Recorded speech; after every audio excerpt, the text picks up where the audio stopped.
नमस्कार आप सभी को। उम्मीद करते हैं आप सब अच्छे होंगे, स्वस्थ होंगे, अपने पढ़ाई में मस्त होंगे।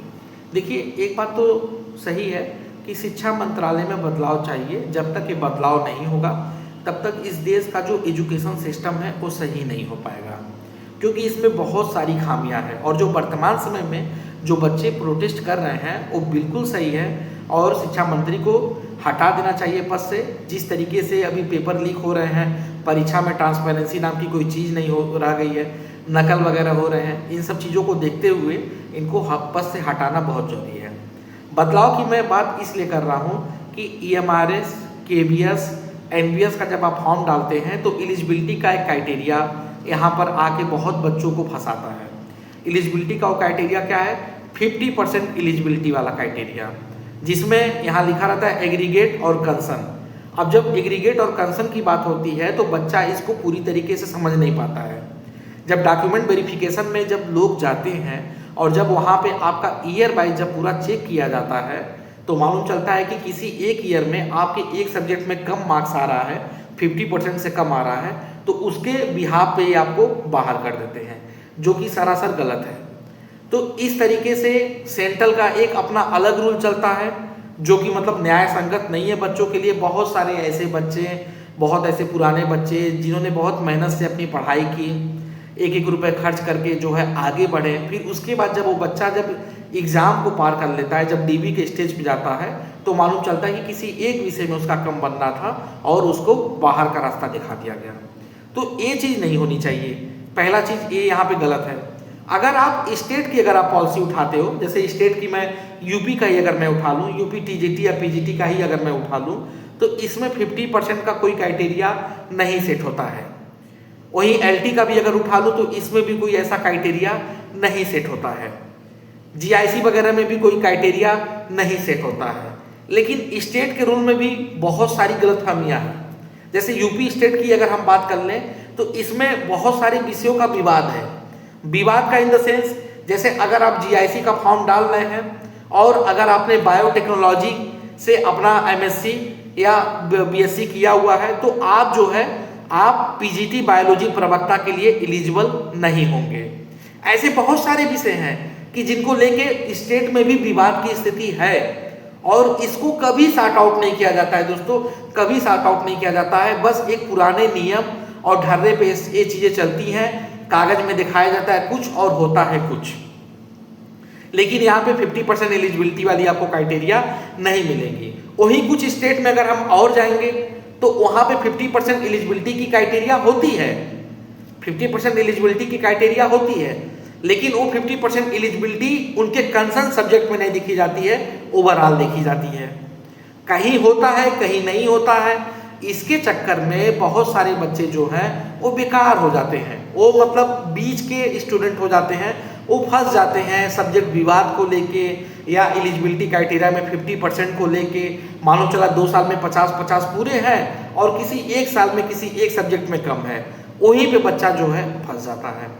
तो इतना मतलब इसको कंट्रोवेट करके क्यों बनाया गया है इस सिस्टम को, ये मतलब एक सवाल खड़ा करता है। और इतने सालों से कई सरकारें रही लेकिन कभी भी उन्होंने जहदत नहीं किया कि इस चीज़ों को बदला जाए।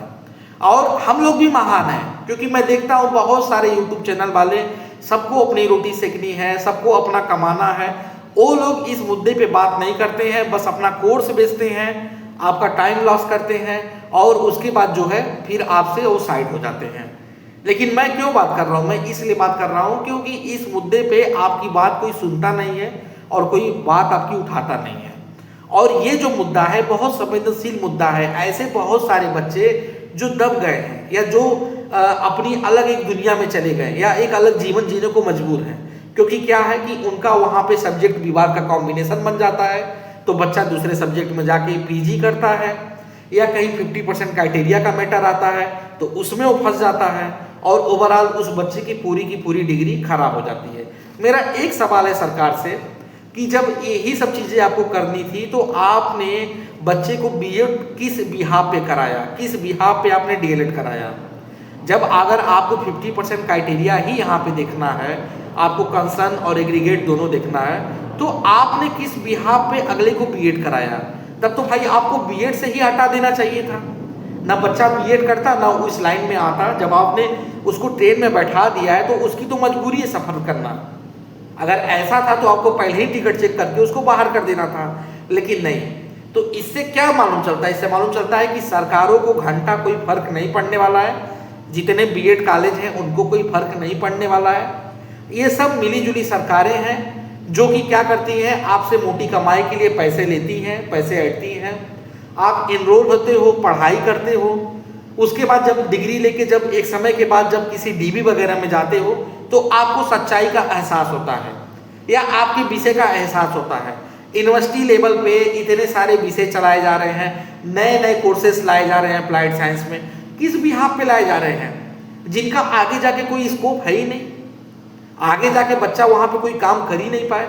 बहुत सारे ऐसे कोर्स हैं कि जिनमें आगे जाके क्या होता है, बच्चे का सब्जेक्ट कॉम्बिनेशन गड़बड़ हो जाता है, उसका तो उस बच्चे की मजबूरी पड़ जाती है कि वो अलग लाइन में जाता है। ऐसे तमाम बच्चे हैं कि मैं बायोलॉजी बैकग्राउंड से हूँ तो मैं उसकी मैं बात करूँगा, कोई बायोकेमिस्ट्री से है, कोई बायोटेक से है, उनके साथ दिक्कत ये पड़ता है कि वो बीएड तो कर लिए, लेकिन जब ऐसी कोई वैकेंसी की बात आती है तो उस संबंधित वैकेंसी के लिए वो एलिजिबिलिटी क्राइटेरिया नहीं रख पाते हैं।